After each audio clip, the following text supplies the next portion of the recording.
Yan. Para lang po yan kayong grade 1 na nagsusulat ng what is asked, what are given, ano daw yung operation na gagamitin, ano ba daw yung solution. Okay? So, yun lang po yun.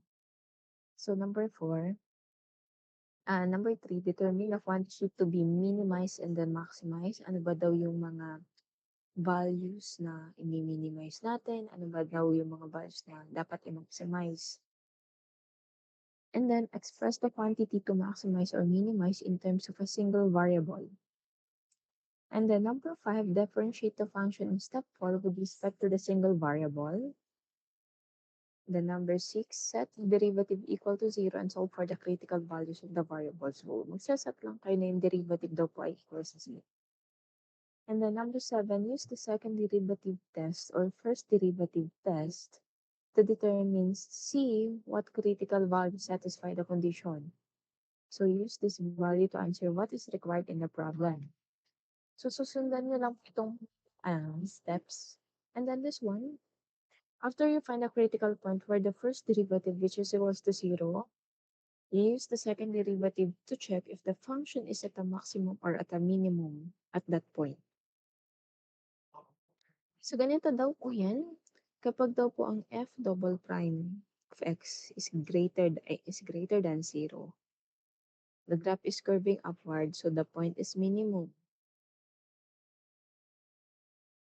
So, kapag naman daw po less than 0, ang graph daw po is curving downward, the point daw po is at maximum. Okay, so let us try another example po. So this one. A farmer wants to build a rectangular pen using 40 meters of fencing. What dimensions will give the maximum area? Okay. So if this one po, feeling ko naman ito ay mga na-example na sa inyo habang kayo ay high school pa kapag kayo ay sumasali sa mga MTAP. Okay. So automatic magdo-drawing kayo ng figure. And then after that, syempre i-label nyo kung alin ba daw dyan ang length, alin ba daw dito yung y, alin ba dito yung x and then y, or the width and then the length. So yung x natin sa problem na to, this is the length and then y, that is the width.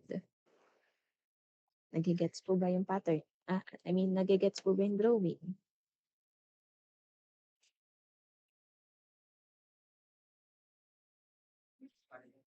Nagigets po?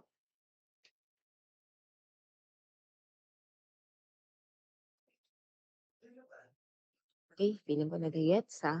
Okay, kahit po kung ang trip nyo sa buhay ay ang gamitin ay ang x, that is the y. Kung ang length, that is the y. Wait lang.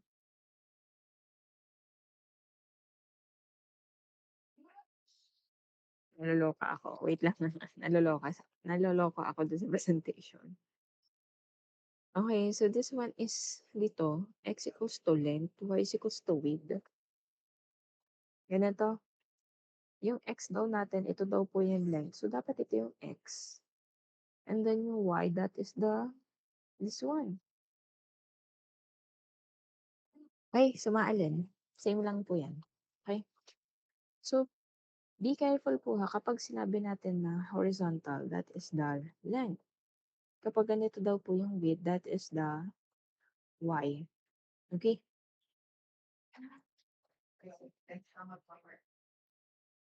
Okay, so nakakalito lang. Ito, this one, number 2, determine the given and required. Ang total fencing natin is, sabi ng problem is 40 meters. So, dito, dapat alam nyo kung paano kumuha ng perimeter. If you say perimeter, that is the total length of the polygon. So, para makuha daw po yung total length ng polygon at rectangle, di ba, ang total length ng perimeter or yung perimeter ng rectangle, that is x plus y plus y, which is equals to 40. Para mas madaling isulat, x plus x, that is 2x, and then y plus y, that is 2y, that is equals to 40. So this is the perimeter of the rectangle. Can you follow po? Hello? Na naiintindihan po ba ako? Okay. So, kapag perimeter, total length ng isang polygon. Kapag circle naman, that is circumference. If in terms sa total length ng circle, circumference po yun. Okay. So, this one, b is equals to 2x plus 2y, which is equals to 40. Okay po, delete ko na lang.